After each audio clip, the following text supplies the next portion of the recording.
Howdy everyone, Warstarcy here, and today we'll be looking at Pathologic 2 on PS4. Pathologic 2 is a remake of the first Pathologic that came out all the way back in 2005. It's an open-world plague survival game where you're a surgeon returning home after getting an urgent letter from your father. After showing up and being accused of something you didn't do, the town slowly starts to hate you. There are 3 difficulties: Larva, which is medium, Cocoon, which is hard, and Imago, which is the intended difficulty, described as often finding yourself struggling and likely dying. I went with Cocoon as it's similar, just with a little handicap, so I took it as close to a normal difficulty as it gets. But a simple difficulty is just the start of it, as you can lower the difficulty with many settings, including how fast individual aspects decay, such as your thirst and hunger. So like I said, after an intro sequence where you go through witnessing the horrors of this world, such as starvation, people being rounded up and burned alive, and other tragedies, alongside a few dream sequences and a fight, you'll be cast into the world to do as you please. However, you would be best to go about doing quests trying to raise your reputation, as, like I said, people will slowly start to hate you, eventually to the point of randomly attacking you.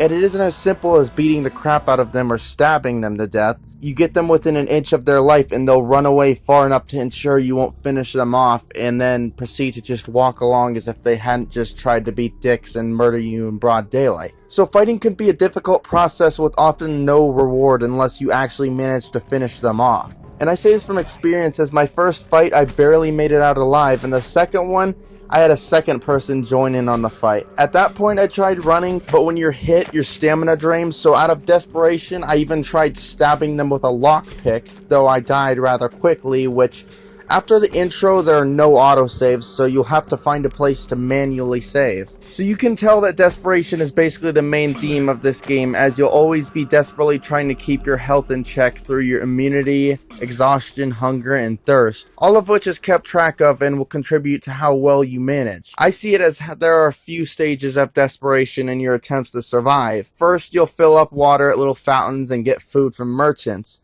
When that stops working, you'll rummage through trash and chests, where you'll find various junk, empty bottles, and occasionally something to eat. When that isn't working, you'll break into people's houses, something you can do in this, and steal from them. And then, as a last resort, you'll kill, as you can loot dead bodies for whatever they have. Of course, this game's not all violence, though, as there are people you meet who you'll be able to talk to, some even giving you stuff to do, or even helping you. And of course, raising your reputation makes it so there's even more people to interact with and trade with. You'll even come across masked figures who kind of act as a sort of conscience of your own. Along with your conscience, there's also a lot of symbolism, so this game really runs deep. I've never played the original version of this, but I'm gonna go out on a limb and take a bet and say that this is a major upgrade from the original. There's just so much to this game, from fighting, conversating, looting, stealing, performing surgeries, the list just goes on. That's not to say this game doesn't have its problems, of course. One of the things that bother me are the loading times. The initial load time to get into the game takes a few minutes, and then there's also a lot of short loading sections sprinkled throughout the open world, so